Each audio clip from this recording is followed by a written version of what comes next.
Stock market concepts के इस chapter में हम बात करेंगे कॉर्पोरेट एक्शंस की। सबसे पहले ये समझेंगे कॉर्पोरेट एक्शंस होता क्या है। So corporate actions are actions taken by a company that impact the shareholders value directly.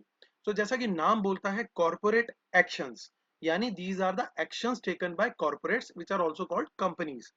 तो कौन कौन से एक्शंस जो हैं जो कंपनी लेती हैं जिससे share holder value directly impact होती है, उनको हम कॉर्पोरेट एक्शंस बोलते हैं। ये अलग अलग तरह के होते हैं, मॉनेटरी भी होते हैं, नॉन मॉनेटरी भी होते हैं।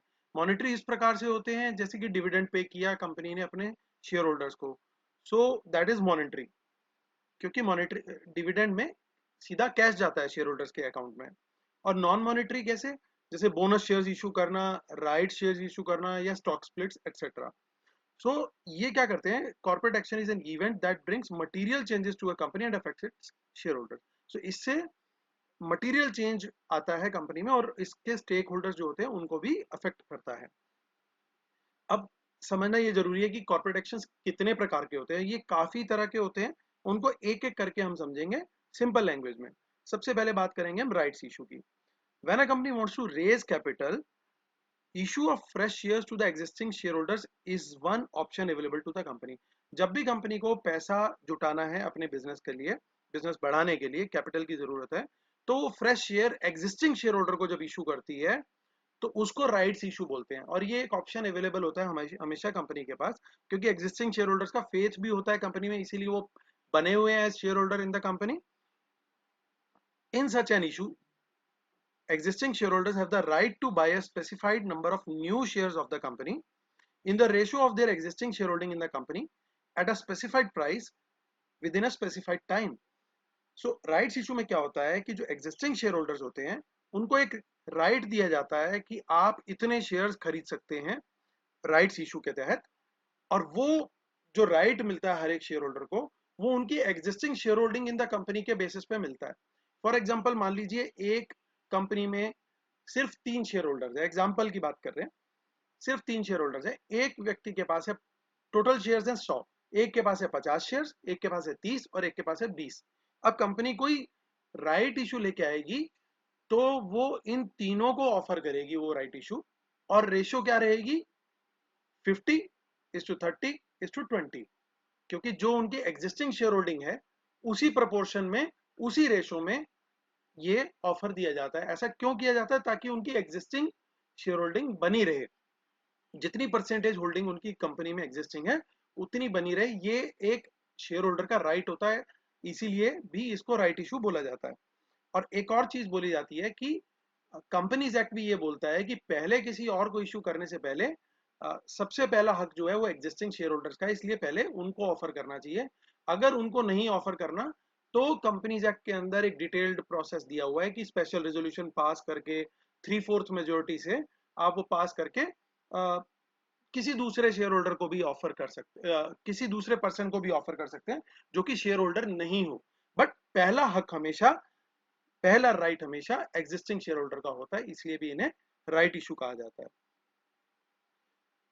तो ये प्री एक स्पेसिफाइड प्राइस होता है और एक स्पेसिफाइड टाइम पीरियड दिया जाता है जिसके अंदर ये सब्सक्राइब करना होता है उनको। यूजुअली ये प्राइस जो होता है वो मार्केट प्राइस के नीचे होता है।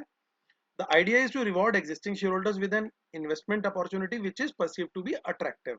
सो एक attractive investment opportunity existing share holders को ऑफर करी जाती है करंट मार्केट प्राइस से नीचे के प्राइस पे ऑफर करके। सो ये था राइट्स इशू। अब बात करते हैं हम डिविडेंड की। अब डिविडेंड जैसे कि हमने अभी जाना था कि ये मॉनेटरी कॉर्पोरेट एक्शन होता है, इसमें सिंपली ये बोल सकते हैं कि dividend is the portion of profit of a company distributed to its share holders. तो ये वो पैसा है जो कंपनी अपने प्रॉफिट में से अर्न करती है और उसमें से एक हिस्सा अपने शेयर होल्डर्स को शेयर कर देती है। नेक्स्ट कॉर्पोरेट एक्शन है स्टॉक स्प्लिट। स्टॉक स्प्लिट में सिंपल लैंग्वेज में जैसे बताऊंगा कि कोई शेयर है जिसकी फेस वैल्यू है 10 रुपीज, जो कंपनी ने 10 रुपीज की फेस वैल्यू का शेयर इशू किया है।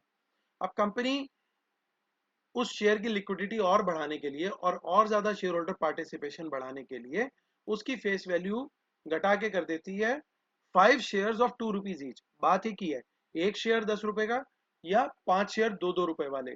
सो उसको बोलते हैं स्टॉक स्प्लिट। तो आपका वो एक शेयर 10 रुपए वाला आपके डीमेट अकाउंट से चला जाता है, उसके बदले में उसी कंपनी के 5 शेयर 2-2 रुपए वाले आ जाते हैं। क्योंकि सारे शेयर हमेशा शेयर होल्डर्स के पास समान होते हैं, इक्विटी शेयर्स, तो इसलिए वो 10 रुपीज वाले शेयर्स किसी के पास नहीं रहते, वो सिर्फ वो एकदम उनको एग्जॉस्ट कर दिया जाता है, तो उनको वो किसी के डीमेट अकाउंट में नहीं मिलेंगे आपको। फिर सारे शेयर होल्डर्स के पास सिर्फ 2-2 रुपए की फेस वैल्यू वाले ही शेयर्स मिलेंगे, लेकिन फर्क ये हो जाता है कि 2-2 रुपए वाले फिर आपको 5 शेयर्स मिल जाते हैं। और स्टॉक का प्राइस भी उसी हिसाब से अपने आप को मार्केट जो है वो एडजस्ट कर लेती है। फॉर एग्जाम्पल कि कोई 10 रुपए की फेस वैल्यू वाला शेयर 100 रुपए का चल रहा है, और उस कंपनी डिसाइड करती है कि हमें स्टॉक का स्प्लिट करना है लिक्विडिटी बढ़ाने के लिए और एक्स्ट्रा शेयर होल्डर पार्टिसिपेशन करने के लिए, तो वो 2-2 रुपए के 5 शेयर अगर देती है, तो वो 5 शेयर जो है उनकी वैल्यू भी 20-20 रुपए रह जाएगी मार्केट वैल्यू में। स्टॉक मार्केट उसको फैक्टर कर लेगा, क्योंकि उस एक्स्ट्रा लिक्विडिटी के आने से शेयर होल्डर की वैल्यू में कोई एनहांसमेंट नहीं हुआ है, कोई कंपनी की नेटवर्थ में कोई एनहांसमेंट नहीं हुआ है। इट इज जस्ट कि सिर्फ नंबर ऑफ शेयर्स इंक्रीज हो गए और फेस वैल्यू घट गई है, बात वहीं की वहीं है, कंपनी की वैल्यू वहीं की वहीं है। तो इसको एक बार पढ़ते हैं। A company increases the number of shares that are outstanding by issuing more shares to existing shareholders. For example, in a 2-for-1 stock split, every shareholder holding one share is given an additional share. In such a case, the face value of the share is reduced, say from 10 rupees to 5 rupees per share. Company's stock price is also affected by a stock split. After a split, the stock price of the company reduces since the number of outstanding share increases. However, the market capitalization remains same. Exactly जैसा भी मैंने बोला। अब 2:1 का example लेते हैं, तो 2:1 में क्या होगा, 10 रुपए की फेस वैल्यू का अगर एक शेयर था, और अगर कंपनी उसको एक शेयर के बदले 2 शेयर करती है, 5-5 रुपए के कर देती है, तो उस व्यक्ति को जिसके पास एक ही शेयर है उसको 2 शेयर मिल जाएंगे, और कंपनी की जो स्टॉक प्राइस है उसकी भी वैल्यू आधी रह जाएगी, क्योंकि नंबर ऑफ शेयर जो है वो डबल इशू हो गए हैं। और मार्केट कैपिटलाइजेशन जो है वो सेम रहता है, क्योंकि नंबर ऑफ शेयर्स बढ़ गए हैं और जो प्राइस पर शेयर है वो कम हो गया है। तो ये होता है स्टॉक स्प्लिट। अब कंसोलिडेशन जो होता है, कंसोलिडेशन भी एक कॉर्पोरेट एक्शन है, और ये एग्जैक्ट अपोजिट होता है स्टॉक स्प्लिट का। अगर किसी कंपनी का शेयर है 1 रुपए की फेस वैल्यू का, और कंपनी को लग रहा है कि इसका स्टॉक प्राइस काफी कम चल रहा है, फॉर एग्जाम्पल स्टॉक का प्राइस कोट हो रहा है मार्केट में स्टॉक एक्सचेंज पे 1 ही रुपया, और फेस वैल्यू भी 1 ही रुपया, तो कंपनी थोड़ा सा उसको एक डिसेंट प्राइसिंग दिखाने के लिए उसको कंसोलिडेट करके एक 10 रुपए का शेयर उसको बना देती है, हर 10 शेयर को कन्वर्ट कर देती है एक शेयर ऑफ 10 रुपीज, मतलब 1-1 रुपए के 10 शेयरों को कन्वर्ट कर देती है एक शेयर में 10 रुपए के। तो बिल्कुल ऑपोजिट होता है कॉर्पोरेट एक्शन ये स्टॉक स्प्लिट का। और इसमें ओवरऑल शेयर कैपिटल सेम रहती है, बस ये है कि नंबर ऑफ शेयर्स कम हो जाते हैं और शेयर प्राइस ऑटोमेटिकली बढ़ जाता है, एडजस्ट हो जाता है, लेकिन मार्केट कैपिटलाइजेशन भी कोई चेंज नहीं होता। So a company would issue a consolidation opposite of stock split to increase the share price because they feel it would be more marketable at a higher price. क्योंकि ज्यादातर छोटे stocks को penny stocks की तरह भी मानते हैं लोग। The nominal value of such share is adjusted to maintain an equal total share capital as before the consolidation. तो nominal value as it is same रहती है, जैसा स्टॉक स्प्लिट में भी टोटल वैल्यू सेम रहती है, वैसे इसमें भी सेम रहती है। On the effective date of consolidation, the price per share gets adjusted to take into account the reduced number of shares in the issue. So exactly वही मार्केट प्राइस भी automatically अपने आप मार्केट उस चीज को adjust कर लेती है, और प्राइस उतना ही आ जाता है जितना जितना 10 शेयर्स का प्राइस था उतना एक शेयर का फिर प्राइस हो जाता है, जो कि 10 रुपए की फेस वैल्यू का हो जाता है। इसके बाद हम बात करते हैं अगले कॉर्पोरेट एक्शन की, जिसे बोलते हैं एमलगमेशन। एमलगमेशन में क्या होता है कि दो या दो से ज्यादा कंपनीज मिलकर के मर्ज होती हैं आपस में, और एक तीसरी कंपनी मिलती है। और क्या होता है, पुरानी कंपनीज, ये पुरानी कंपनीज जो है वो खत्म हो जाती हैं, और पुरानी कंपनीज के जो शेयर्स होते हैं, शेयर होल्डर्स होते हैं, उनको नए शेयर्स मिल जाते हैं पुरानी कंपनी के शेयर्स के बदले में, उन्हें नई कंपनी में शेयर्स मिल जाते हैं। So that is called amalgamation. अब मर्जर मर्जर भी थोड़ा सा सिमिलर होता है अमेलगमेशन में, बस इसमें फर्क ये होता है कि कोई नई कंपनी फॉर्म नहीं होती। अमेलगमेशन में एक नई कंपनी फॉर्म होती है, फॉर एग्जांपल ए और बी मिलकर के अमेलगमेट होते हैं और एक नई कंपनी फॉर्म होती है सी, और सी कंपनी के शेयर्स इशू किए जाते हैं ए और बी दोनों के शेयर होल्डर्स को। अब मर्जर में क्या होता है कि दो कंपनीज एक ही में मर्ज हो जाती हैं और एक कंपनी खत्म हो जाती है। फॉर एग्जांपल ए और बी का ही एग्जांपल लेते हैं। बी कंपनी जो है वो ए में मर्ज हो जाती है और एक ही कंपनी रह जाती है, कंपनी ए, और बी कंपनी के शेयर होल्डर्स को ए कंपनी के भी शेयर्स इशू कर दिए जाते हैं, उसे बोलते हैं मर्जर। डीमर्जर होता है उसका उल्टा, जब किसी एक कंपनी के अंदर मान लीजिए दो तरह के बिजनेसेस चल रहे हैं। एक बिजनेस चल रहा है, सपोज कीजिए कि कोई प्रोडक्शन का, और दूसरा चल रहा है कोई सर्विसेज का। एक कंपनी का थोड़ा डाइवर्सिफाइड बिजनेस है, फॉर एग्जांपल या रिलायंस इंडस्ट्रीज का एग्जांपल लेते हैं, सबसे इजी रहेगा। रिलायंस इंडस्ट्रीज का अभी एक बिजनेस है पेट्रोकेमिकल का, और एक बिजनेस है उनका जियो का। सो अब ये एक ही कंपनी का पार्ट है। अभी कल को रिलायंस इंडस्ट्रीज लिमिटेड डिसाइड करती है कि मुझे अपने दोनों बिजनेस अलग अलग करने हैं, मुझे पेट्रोकेमिकल बिजनेस को सेपरेट करना है और जियो बिजनेस को सेपरेट करना है। सो वो क्या करेंगे, दो कंप Reliance industries Limited will be divided into two companies. One would be Reliance petrochemical and other would be Reliance Jio. सो जो ये दो नई कंपनीज फॉर्म होंगी डीमर्ज होके, उनके अंदर वो बिजनेस पूरे चले जाएंगे, तो पुरानी कंपनी खत्म हो जाएगी और दो नई कंपनीज पिक्चर में आ जाएंगी। क्योंकि ये दो नई कंपनीज आ जाएंगी, इन दो कंपनीज को शेयर्स मिल जाएंगे, जो एग्जिस्टिंग शेयर होल्डर्स है उनको इन दोनों कंपनीज के शेयर्स मिल जाएंगे। तो ये होता है डीमर्जर। कई बार क्या होता है कि एक कंपनी बनी हुई रहती है, जैसे रिलायंस इंडस्ट्रीज लिमिटेड में continue to retain the petrochemical business, but खाली जियो की कंपनी डीमर्ज होकर के एक अलग बन जाएगी, और उस सूरत में क्या होगा, रिलायंस इंडस्ट्रीज कंटिन्यू रहेगी पेट्रोकेमिकल बिजनेस के साथ, और एक और कंपनी आ जाएगी और एग्जिस्टिंग शेयर होल्डर जो रिलायंस इंडस्ट्रीज के थे उनको रिलायंस जियो के भी शेयर्स मिल जाएंगे। तो वो भी एक फॉर्म ऑफ डीमर्जर होता है। तो ये भी एक कॉर्पोरेट एक्शन ही होता है।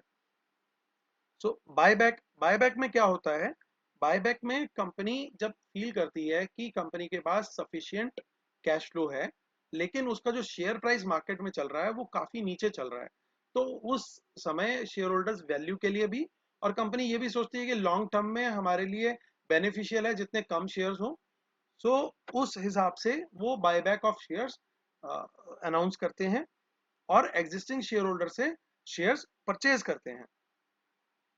It is an offer by issuing company to existing shareholders to repurchase the company's own shares or other securities convertible into shares. This results in reduction in the number of outstanding shares.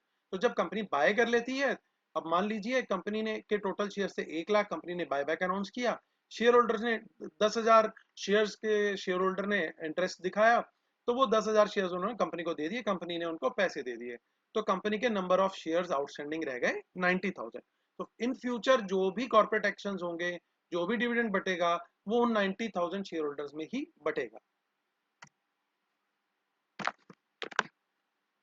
तो एक और corporate action होता है जो कि again non monetary होता है, वो है bonus shares. Company from time to time जब उनके पास सफिशिएंट रिजर्व्स एंड सरप्लस होते हैं, तो उसमें से कैपिटलाइज करके बोनस शेयर्स इशू करती है।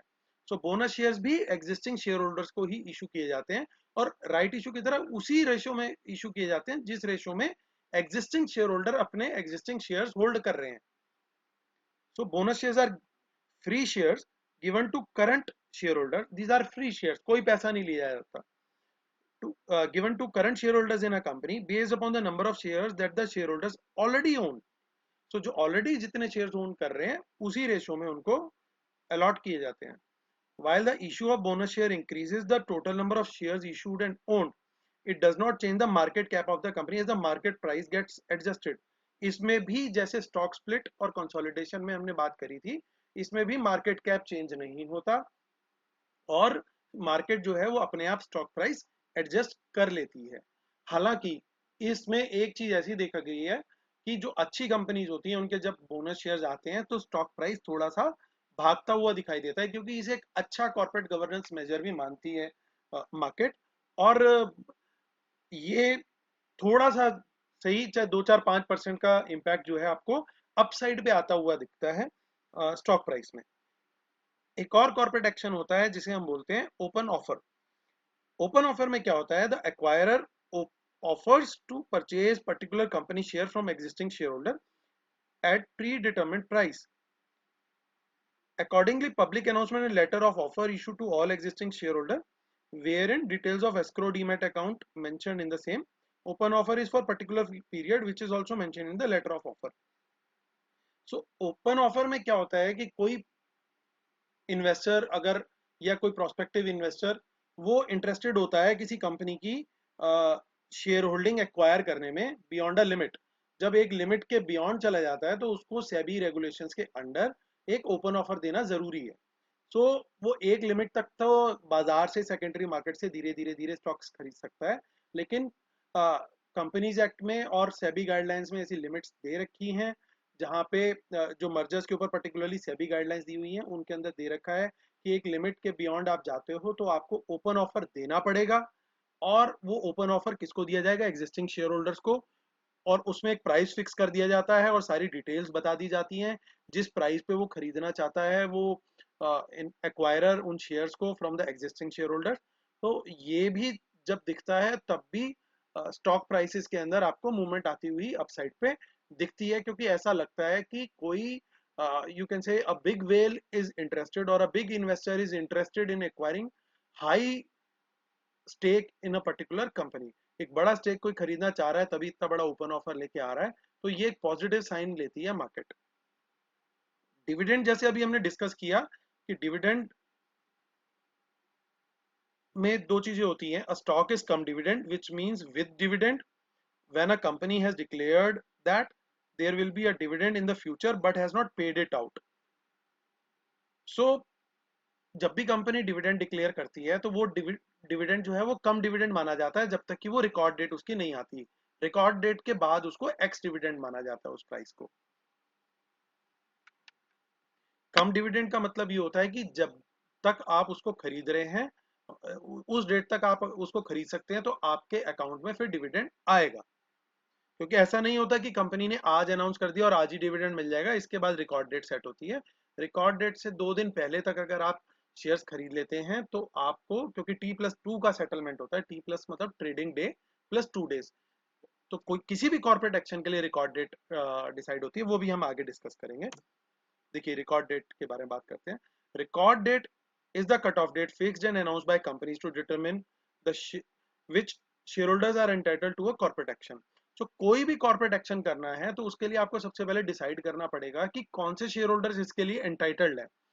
अब किसी शेयर की अगर हम बात करें, अगेन रिलायंस इंडस्ट्रीज का एग्जांपल लेते हैं, तो रिलायंस इंडस्ट्रीज के तो लाखों करोड़ों शेयर्स रोज ट्रेड होते हैं। अब वो कोई कॉर्पोरेट एक्शन अनाउंस करेगा तो किस डेट के कौन से शेयर होल्डर्स को वो पर्टिकुलर कॉर्पोरेट एक्शन का एंटाइटलमेंट होगा, ये कैसे डिसाइड होगा। उसके लिए कंपनीज को एक रिकॉर्ड डेट फिक्स करनी पड़ती है, जिस डेट का वो रिकॉर्ड उठाते हैं वो डेट पहले अनाउंस कर दी जाती है एडवांस में, और उस डेट का रिकॉर्ड फिर कंपनी उठाती है। उस डेट को जो जो लोग शेयर होल्डर होते हैं यानी जिनके डीमैट अकाउंट में शेयर्स पड़े होते हैं वो लोग उस कॉर्पोरेट एक्शन के लिए एंटाइटल हो जाते हैं। सो अब चाहे वो डिविडेंड हो, बोनस हो या कोई भी और कॉर्पोरेट एक्शन हो, आपके पास रिकॉर्ड डेट पे शेयर्स होना आपके डीमैट अकाउंट में जरूरी है। रिकॉर्ड डेट पे आप मार्केट से खरीदेंगे शेयर्स तो वो आपको एंटाइटल नहीं करेगा, रिकॉर्ड डेट पे आपके डीमैट अकाउंट में होना जरूरी है। अब यहाँ पे फर्क समझने की बहुत ज्यादा जरूरत है। यहाँ पे कई लोग गलती भी कर जाते हैं, कई लोग क्या काफी लोग गलती कर जाते हैं क्योंकि उनको आइडिया नहीं होता कि रिकॉर्ड डेट का इम्पैक्ट क्या है। तो उसको समझना ऐसे जरूरी है कि हमारे यहाँ पे अभी जो सेबी ने अनाउंस किया हुआ है वो T+2 का सेटलमेंट है। T+2 का सेटलमेंट मतलब ये होता है, टी मतलब trading trading debt plus 2 days. अगर मैंने आज कोई चीज परचेज करी तो उसके बाद 2 दिनों के अंदर मेरे डीमैट अकाउंट में शेयर्स आ जाने चाहिए। सो अगर मैं रिकॉर्ड डेट से 2 ट्रेडिंग डेज पहले अगर शेयर्स खरीद लूंगा तो मेरे पास तो रिकॉर्ड डेट पे मेरे डीमैट अकाउंट में शेयर्स आ जाएंगे और मैं उस कॉर्पोरेट एक्शन के लिए एंटाइटल हो जाऊंगा। सो 2 days is because the shares you buy on day 1 or the trading day will reach your demat account on day 3, since in India we follow T+2 settlement, meaning trading day plus 2 business days or trading days, and only when shares show in your demat account then only it will go in the company's records. तो जब वो company के record में आ जाएगा तो that will be called as the record date. आपके demat account में होने शेयर्स जरूरी हैं रिकॉर्ड डेट पे। Buying on that day will not help you, please remember that. This is the most common mistake which people do.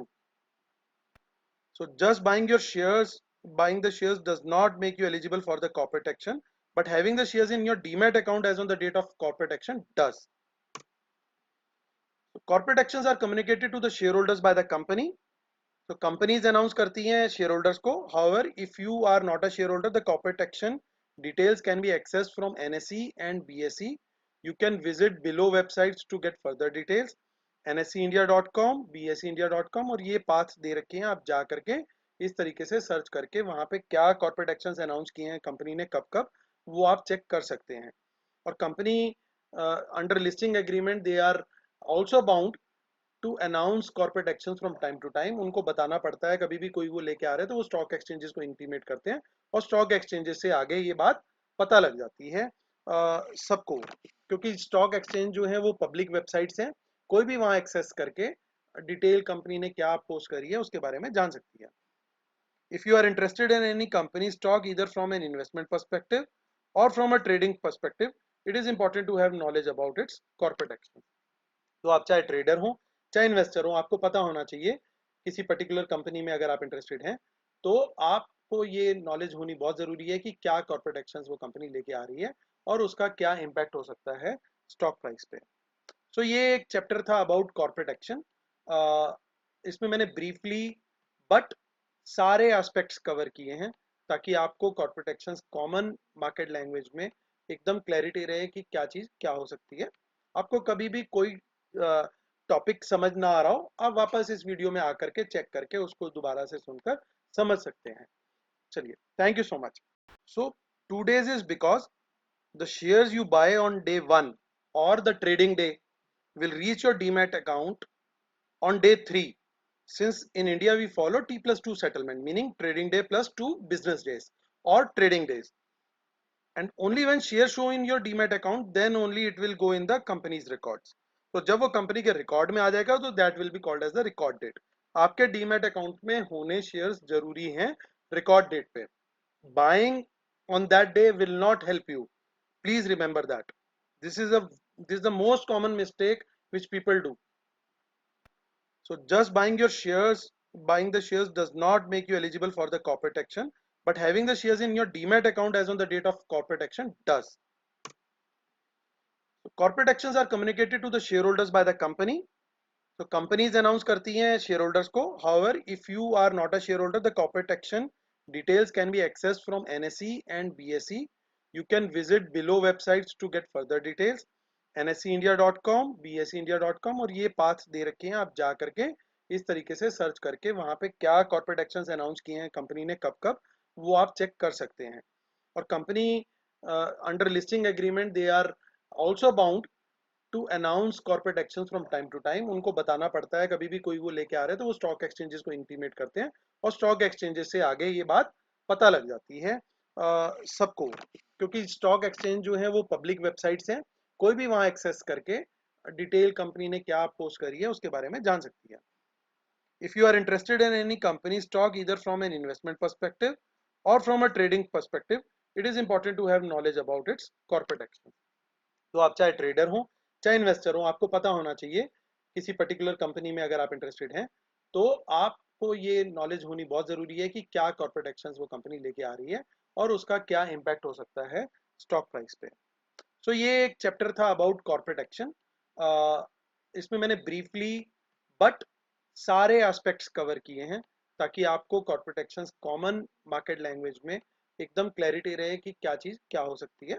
आपको कभी भी कोई टॉपिक समझ ना आ रहा हो, आप वापस इस वीडियो में आकर के चेक करके उसको दोबारा से सुनकर समझ सकते हैं। चलिए, थैंक यू सो मच।